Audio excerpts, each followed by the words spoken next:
So today we're going to be talking to Same Way to Sis Righteous again, and we're going to be discussing on this particular moment about milk alternatives. Tunapenda maziwa sana.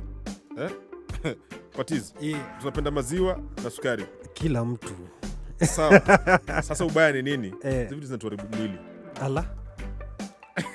Eri mtu achapenduvia. Ungekuwa umesikiza Dr. Sis Righteous akituambia vile kuna food zingine tofauti tunakula. Zile foods huwa tunafikiria ni staple foods. Zingine ziletwa na wakoloni. Yaani ziletwa na wakoloni kama biological weapons. Yaani zilikuwa kutumaliza food za kuleta ugonjwa. Na ndo bado tunafind zikiwa tamu sana. Food kama cassava unajua kuja na wakoloni. Cassava moja.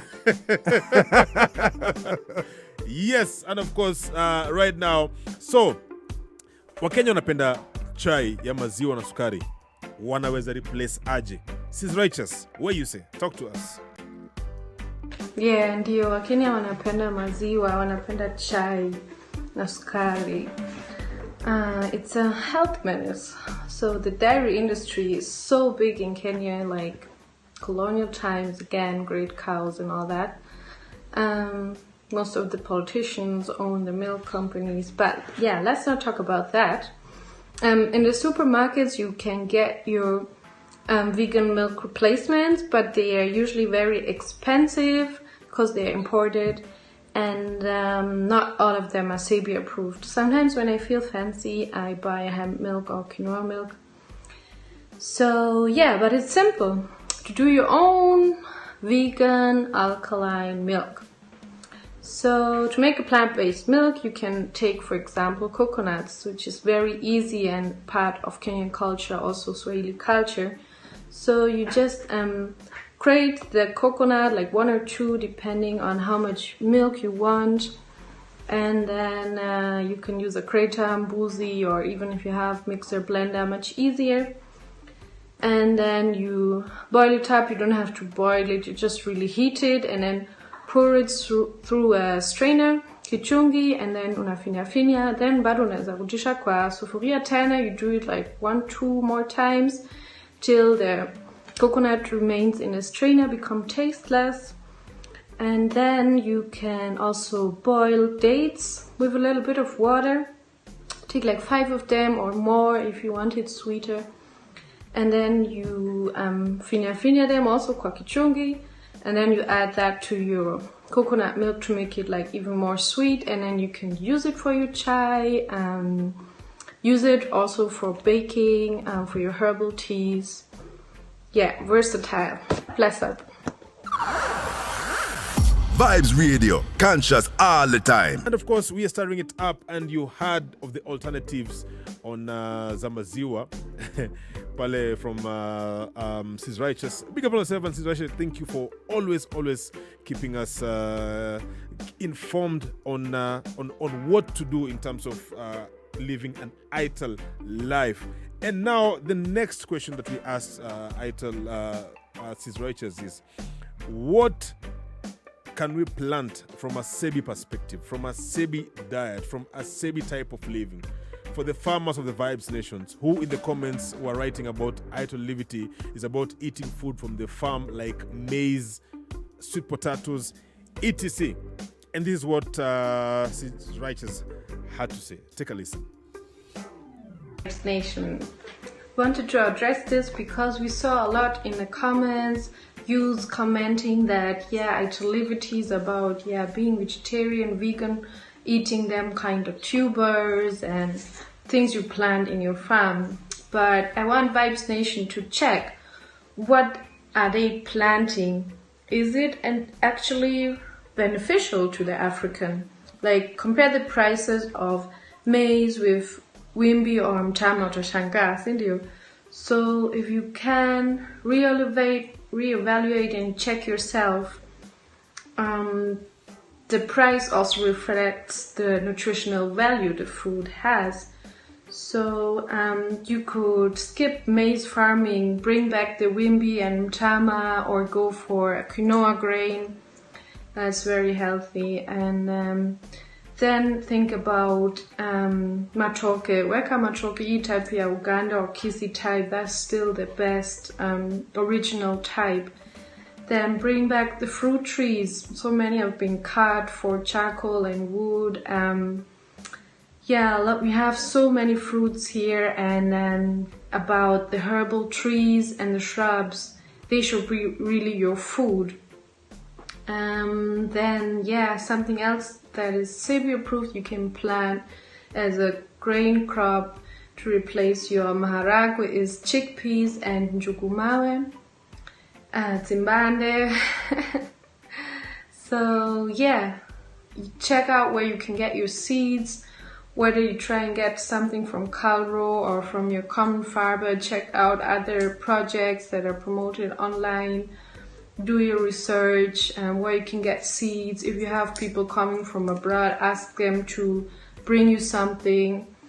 And bring back the fruits and the ancient grains and herbs and be healthy again. Catch the vibes on air and online. World Wide Web, that is at vybzradio.co.ke, and we've been stirring it up with Sis Righteous, and earlier on we were talking about what to plant from a Sebi perspective for the farmers of the Vibes Nation, who actually have been writing on the comments about what food they're eating from the farms and what's available to them. And interestingly, medical professions often believe that Dr. Sebi's herbs approach to curing disease is ineffective. But that's just because they are taught to believe in the medicine approach to treating patients. However, many people have claimed that the Sebi diet has improved their health significantly with the compounds that Dr. Sebi has been prescribing and the herbal approach to human healing that has worked better than the medical approach to medicine. But of course, as usual, as we were talking to Sis Righteous, we were asking her that, Sis Righteous, how can one get affordable herbs for daily use on a budget, especially maybe during times like this in Corona times when you don't have money? Nini unaweza fanya upate hizo herbs affordable kwenye ndio utumie? And this is what she had to say. Yes, I wanted to encourage the Vibes Nation to be foraging, be out there in nature, and check your herbs, Like, how can you get an affordable detox, affordable medicine? So, first ask your elders for the traditional medicines growing around you. They might tell you lots of about the trees, but what I can say, mostly what we call weeds are very highly nutritious and medicinal. Look at, for example, the blackjack or the chickweed that grows everywhere. You can use those fine leaves in your salads and seeds too. And don't throw away your avocado seeds. Grate them, blend them up in a drink or in your tea.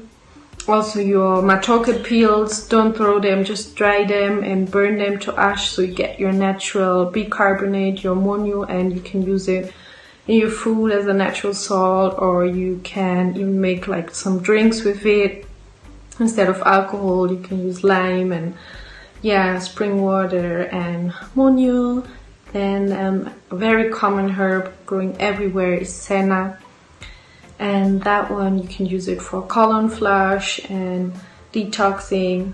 Nandi flame, a common tree, can use it for UTIs. So we are so rich here in Kenya with our traditional medicines.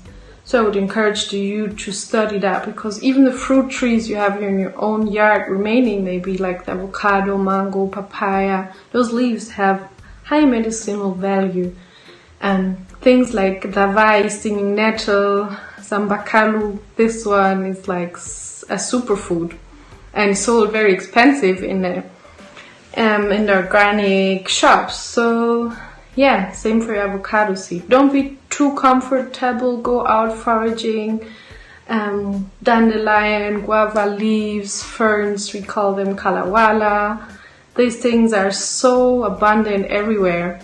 You just need to open your eyes and see and feel the plants and use them. The number one reggae radio station, on air, online, everywhere, worldwide. And of course, Dr. Sebi has been an inspiration to many, and is quite the herbalist because he discovered a way to healing life-threatening diseases that had been considered incurable. He was a herbalist for about 40 years and claims to have healed people from AIDS, asthma, cancer, diabetes, eczema, epilepsy, fibroids, heart disease, high blood pressure, and of course, even sickle cell anemia. Now, this guy is a simple vegan and plant-based diet that restricts man-made food and hybrids.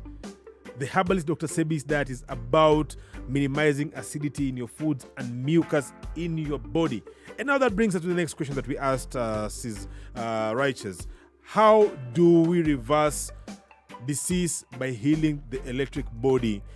And maybe steps on how to reverse DNA damage in our body, cell damage in our body. This is what she had to say. Take a listen. Yes, how to use those common herbs to heal yourself. So, steps for reversing disease and heal your electric body and to reverse DNA damage. For me, it really started with trying to transition one food by one food. Being vegan for all those years, of course, it's easy for me, you know. So you leave some few foods and you replace with others that are on the Dr. Sebi nutritional guide, and some African stuff we have here that's not even on the list. So you first transition by the foods, yeah? And then you also start taking the sea moss and the herb teas and salads. You try to go more on salads. This kind of thing. You build first. You build, you grow stronger in the livity. And once you're into it too much, you will find it so easy to transition. And then you will find yourself now every weekend when you're off work, maybe you are fasting. Fasting is very important for reversing DNA damage because you need to give your body a break from digestion. So you can start with intermittent fasting, and slowly, surely you will take the fasts longer, and then you will go on raw fasts eventually. But that one, it will come a bit later, I think. If you're in the beginning of this journey, wean your body off from acidic foods one by one, build up with herbs and sea moss and electric foods, and the stronger you grow, then you can be ready for detox and getting rid of serious diseases or not so serious ones. Like me, I'm just dealing with some skin issues when going through a detox. So you just build up one by one, start getting used to the herbs, and then eventually you will go on fasts and raw food if you want to heal a disease. But you can build up to that point. You don't have to just go there like one night, because maybe your detox symptoms will be too much for you. So you take it step by step, and you let your body guide you, and you get your healers to give you advice, and so that's how you reverse DNA damage. The number one reggae radio station, on air, online, everywhere, worldwide.